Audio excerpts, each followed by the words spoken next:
So when we start to glaze, there's some stuff we need to know about what we're working with. So first of all, I want to talk to you a little bit about safety. So glaze is, once it's been fired, once it's been run through the kiln, it is food safe. It's not coming off of the pot or anything like that. You can put it in the microwave, you can put it in the dishwasher. Almost all of our glazes are food safe, and I'll talk to you about the one that isn't. But before they're made, before the pieces are finished, the glaze is in a liquid form, and it is not food safe. So first of all, no food or drink is allowed back in this room.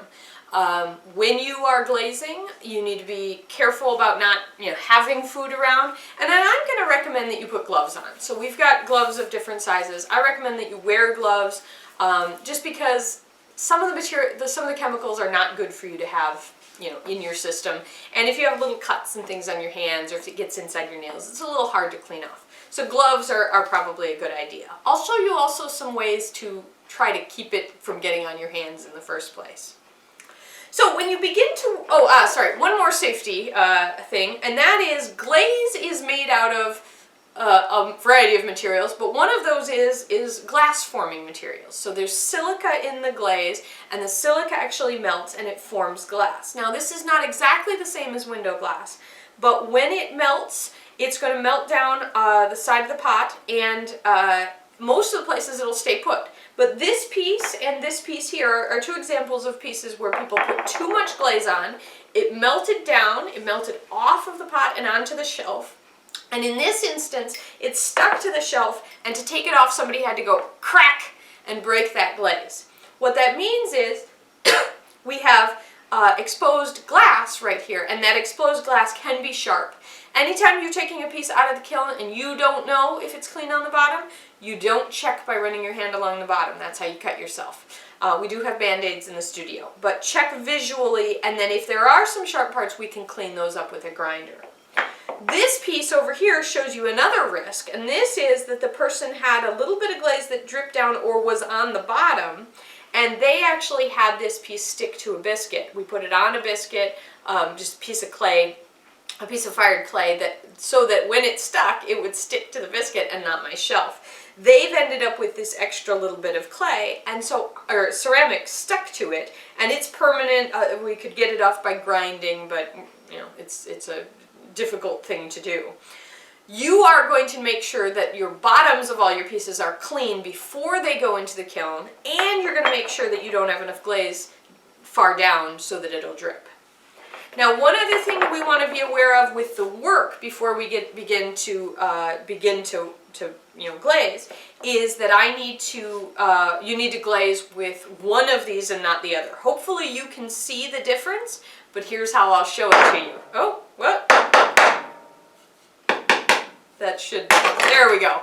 It was a little thicker and it didn't want to break on me. But this piece here hasn't been fired yet. This is bone dry clay. Bisque clay. This is real strong.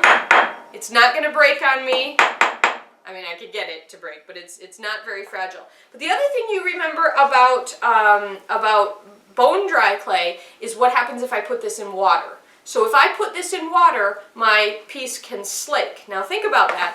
I've got a bucket here of glaze, and this glaze has water, silica, which forms the glass, clay, which helps it stick, and usually some sort of colorant and a flux to help it melt. But one of those ingredients was water. So I'm going to dip this in a bucket of water, and this piece is going to absorb the water because it's bisqued. This piece is also going to absorb the water, but potentially it's going to absorb it and start to break down. It's going to start to slake on me.